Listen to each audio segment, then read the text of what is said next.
Ndërsa festa të tilla si kjo e liçenit, në fakt pra një pikë turistike si Syri i Shekanit, shërbejnë për të promovuar zonën, po mbi të gjitha edhe për të dhënë mesazhin që këto zona duhen mbrojtur. Patjetër, është një zonë fantastike si në Sheganit, pjesë e burimit kryesor i liçenit të Shkodrës, pra. Liçeni i Shkodrës ka sa më shumë nevojë për evente të tilla, një event kaq i bukur, ku më bukur se në pjesën e Bajzës. Është shumë e nevojshme sepse vjen vetëm promovon për racionalizimin për mimërit më tepër, për më investu më tepër,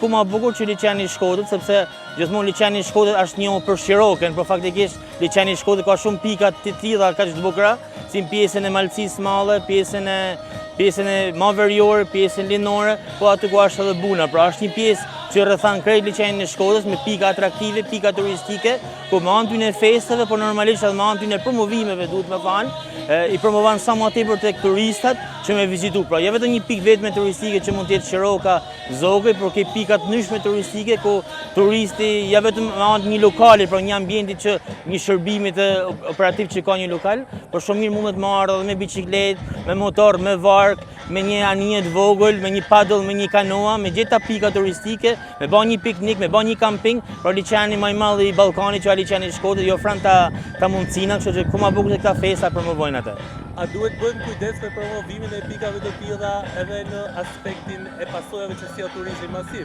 në këto zona që duhen mbrojtur? Patjetër, kjo ka ndër pikat më delikate që gjithmonë kur është promovuar një vend, turizmi ka qenë shumë masiv se mos ai turizmi shqiptar, e cekë shumë mirë dhe kjo është, duhet të pas sa më shumë kujdes duke e trajtu sa më mirë, duke di se ke dëna me prit edhe sa duhet me i prit turistit, pra. Gjithmonë duhet me i lanë me kujdesin më të madh që mos mundot, mos më dëmtu, mos më të mbush me turista sepse dihet pasoja që ndodhin për natyrën kur ka të mbushje. Tani edhe diçka e fundit, por kjo është më tepër e shijeve personale. Cila është pika turistike më e bukur që laget nga liçeni i Shkodrës? Për mu pika më e bukur është Syni i Sheganit që ka përballë pjesën tjetër Zogëj. Janë pika që unë gjithmonë i frekuentoj që janë më të bukura dhe normalisht bëhet një turizëm më i egër dhe më me një natyrë të tillë sepse është